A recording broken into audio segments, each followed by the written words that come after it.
When you first start hunting, it can be hard to figure out what you actually need and what you don't. And maybe you've walked into a Bass Pro Shops or a Sportsman's Warehouse and you're just immediately overwhelmed by the consumerism of it all. Well, I've been there. I remember putting together my own hunting kit from scratch. And now that I've done it a little, I know exactly what you need and what you don't. So I'm going to share those hunting essentials with you today. For the purposes of this video, I'm going to focus on things that are essential for hunting, and these are things that I might add to my normal hiking or camping kit. If you're brand new and you want to learn about what things to bring when you're just going into the outdoors in general, go check out my video on the 10 essentials. So the first thing that I recommend hunters bring is a first aid kit.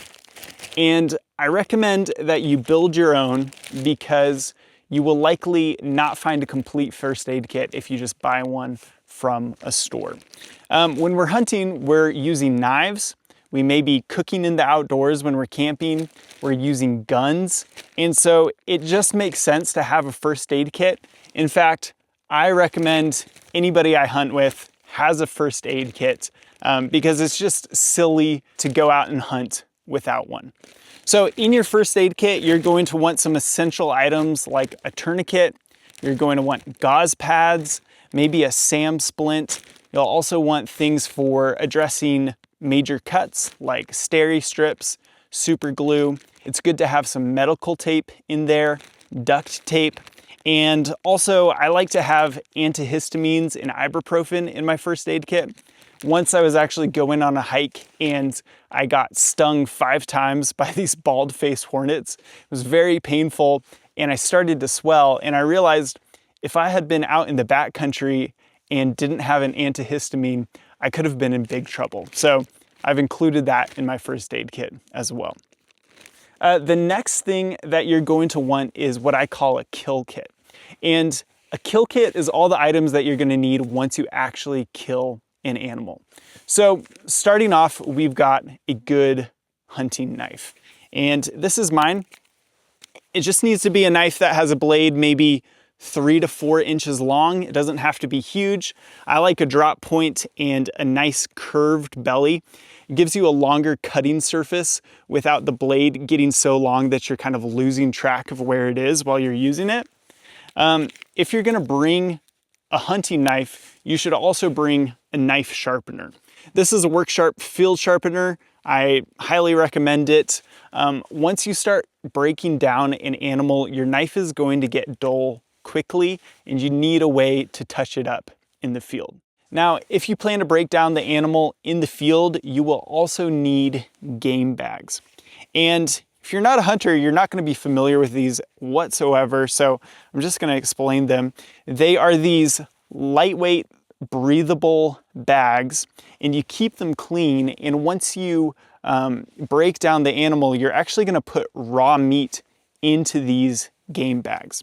And what they do is they help protect the meat from dirt and from flies and other insects. And this thin material is going to allow the meat to cool. It's also going to allow some airflow around the exterior of the meat to let it dry off. And both of those things are helpful to preserve the raw meat for longer. So good set of game bags. They usually come in a package of 4. They're going to be big enough to put a quarter of an animal inside. They're pretty stretchy, and 4 is usually going to do the trick, and then you can just add meat from the neck and the back straps into one of your game bags with a quarter, or you can bring a 5th one and add all your scraps and other things in there. Also in my kill kit are some zip ties. I like to use these to actually attach my tag to the animal. Another thing that I recommend for everybody is some parachute cord. And there are so many different uses for this, but one off the top of my head is when you're breaking down an animal, you don't want to just put the quarters of an animal in the dirt. So it's actually helpful to hang them up where they can get airflow, where they can cool, and then maybe you hike out 1 quarter and then you come back for the rest of them. I've also used paracord for dragging an animal out. There's all sorts of uses for paracord, so I recommend you have some, especially for when you kill an animal. The last thing in my kill kit are some black trash bags. I usually bring 2, and these are also a multi-use item. I will typically line my backpack with black trash bags so that the bloody meat won't make my backpack dirty. You can also put it down on the ground to have something to put skinned out quarters on. They're very versatile and they don't take up much weight or space, so I like to have them. You're also going to need tools to actually pursue the animal. So quite obvious is your weapon system, right? And I call it a weapon system purposefully because it's not just a rifle, it's a scope, maybe it's a sling or a bipod, and you also need to have your ammo, right? So if you're creating a list, make sure you have all those pieces before you leave town and find out in the backcountry that you don't have your ammo or something like that. So your weapon system, whatever that is, you also are gonna want some ear protection if you're hunting with a rifle. There's a couple different types of ear protection. These little foam earplugs are actually gonna give you some of the best noise reduction. However, over ears are much quicker to use. So I actually spend a lot of time hunting just like this. It looks ridiculous, but this way I can hear, and then if I have a shot opportunity, it's very quick to put them on, you know, that's all it takes. And that way I can protect my ears in just about any scenario. You can also get these, but electronic, and they just stay on and they filter out gunshots when you actually shoot the gun. So that's a great option too. However, I just recommend you get some and use them. I've shot a little bit without ear protection, and unfortunately I already have some hearing damage. When it's quiet, I can hear just a ringing noise. So I don't want that for you. I've actually now just decided that if I can't get my ear protection on, I didn't have a shot opportunity. And I think that's the easiest way to think about it. Now, in some areas, you are going to be required to wear hunter's orange. So just check your regulations. You might be able to get away with a hat. You may need a full vest. It's super cheap. You can get it at Walmart. No reason not to have it. The next thing that I think is very important for hunting is a pair of binoculars.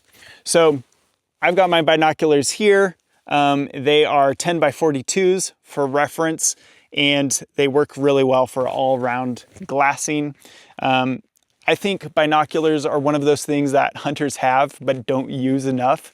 It's like having a superpower. So carry them, and carry them in a way where you can access them and use them all the time.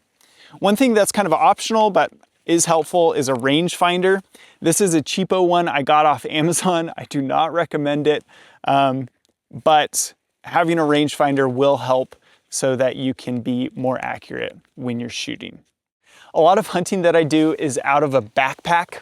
So I've got this big old backpack. I put everything I need in it for a day, maybe even a couple days. And I love hunting with a backpack because it means I can go as far away from the truck as I'm physically capable. And if I kill an animal, I just put the quarters of the animal into the backpack, shuttle the meat back to the truck in as many trips as it takes. It just gives me a lot more freedom to go wherever I want, and I really enjoy it. But if you're doing any sort of big game hunting and you're gonna be any distance away from the truck where you can't drag the animal, you may need a big old backpack. When you're hunting with a big old backpack, I also recommend that you get some trekking poles, because you're gonna find that carrying a heavy backpack around is gonna do a number on your knees, especially when you're going downhill. So I highly recommend some trekking poles. These are super cheap. I think these probably came off Amazon, and I'll link some of these things down below if you want help finding them. But these trekking poles are extendable. They're pretty lightweight. They're not even like high end or anything, but they do the job, and they take so much force off my knees, and I just feel so much better and more stable. That's the bulk of it. There are a couple miscellaneous items that I highly recommend as well. The first one is a headlamp. As a hunter, I spend a lot of time hiking in the dark before sunrise, and even hiking out in the dark. And so I need a headlamp. Sometimes you will also kill an animal late at night, and you'll have to spend some time in the dark breaking down the animal or tracking it. I highly recommend getting a good quality bright headlamp. This one is 450 lumens and it's been good. I think if I got another headlamp, I would get an even brighter one, just for reference. Another thing that you're going to need is your license and tags. I like to keep mine in a little plastic bag, and you always need to have those on you when you're hunting. And then finally, you need to have appropriate clothing and footwear. And I'm not going to go through all the clothing here. I think you can figure that out for yourself. But one thing that I do very much recommend are wool socks. These are going to make a world of difference when you're hiking compared to cotton socks. They're going to keep your feet a little bit more dry. They're going to prevent blisters. They're going to keep your feet warm. So get some wool socks.